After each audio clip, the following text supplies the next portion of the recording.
अगरचे पाकिस्तान और भारत के माबैन आला सतह यानी हॉटलाइन पर राब्ते के बाद सरहदी गोलाबारी तो थम गई है, लेकिन मकबूजा जम्मू कश्मीर में भारतीय फौज का निहत्ते लोगों पर जुल्म और सितम मुसलसल जारी है। और पिछले हफ्ते में सोपुर बारामूला के एक और नौजवान को फौज ने शहीद करके अबदी नींद सुला दिया है। हर चंद के कत्लेआम, गिरफ्तारियां, जबरी गुमशुदगियां, आधी रात के छापे और खाना तलाशियां मुसलसल जारी हैं, लेकिन कश्मीरी, खास तौर पर नौजवान, ये मानने को कतई तैयार नहीं कि उनका मुस्तकबिल भारत के हाथ में हो। लिहाजा कैसे भी हालात क्यों ना हो, वो बाहर निकलते हैं, एहतजाज करते हैं, खाबीदा आलमी इक्तदार वालों के रूबरू दुहाई देते हैं और उस इदारे को भी अपना वादा याद दिलाने की कोशिश करते हैं जो बना तो इंसाफ के लिए था, मगर वक्त ने इसे चंद बड़ी ताकतों का कासा लैस बना दिया। पाकिस्तान की दफ्तर खारजा के तर्जुमान जाहिद हफीज ने भी जहां सोपुर वाक़े की मजम्मत की, वहीं इस अमर का भी इयादा किया कि जम्मू कश्मीर का मसला अक़वाम मुत्तहिदा की करारदादों और कश्मीरी कौम की उमंगों के मुताबिक हल किया जाए। The Indian occupation forces martyred one more innocent Kashmiri youth last week in staged cordon and search operation in Sopore town of Baramulla district in Indian illegally occupied Jammu and Kashmir. Pakistan condemns the continuing extrajudicial killings by the Indian occupation forces in IIOJK. The independent voices continue to raise concerns on the gross human rights violations in IIOJK.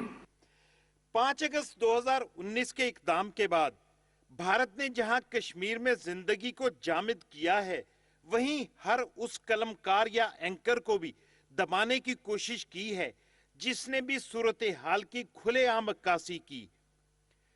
Kashmiri सहाफियों पर अरसा हयात तंग करने और उन्हें मुआशी तौर पर मफलूज करने पर एडिटर गिल्ड ऑफ इंडिया ने भी तशवीश का इजहार किया है। जाहिद हफीज का इस हवाले से कहना था, The Editors Guild of India has also once again expressed its shock on regular detention of editors of Kashmir-based publications by the Indian security forces.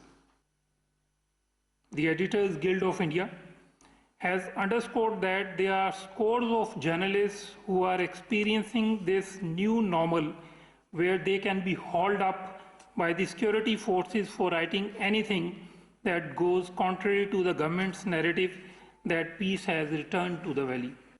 गैर जानिबदार कश्मीरी सहाफी किन हालात से दो चार हैं, खुद सुन लीजिए। There is a scope of de-empaneling news organizations from getting government ads, and in a place like Kashmir where the economy is also throttled in so many different ways, many news organizations rely on the state. This is taxpayers' money, people like us, taxpayers who are paying these taxes, and the government's job is to regulate it honestly and without partiality.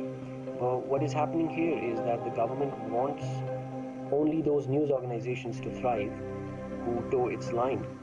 किसी ने क्या खूब कहा है, दबा सको तो सदा दबा दो, बुझा सको तो दिया बुझा दो, सदा दबेगी तो हश्र होगा, दिया बुझेगा तो सहर होगी।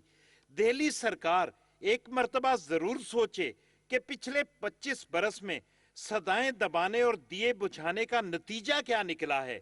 अगर इस पॉलिसी ने तहरीक को महमेज दी है तो ये पॉलिसी यकीनन गलत है और गुफ्तगू करना दुरुस्त अमल होगा, क्योंकि मसाइल गुफ्तगू से हल होते हैं, जिद से नहीं।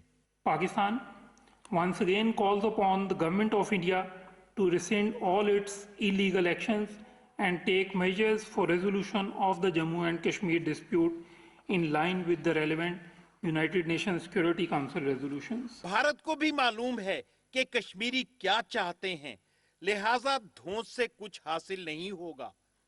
भारत के लिए बेहतर यही है कि वो धमकियां छोड़कर बातचीत की जानिब आए, ताकि मसले कश्मीर के सबील की कोई सूरत नजर आ सके।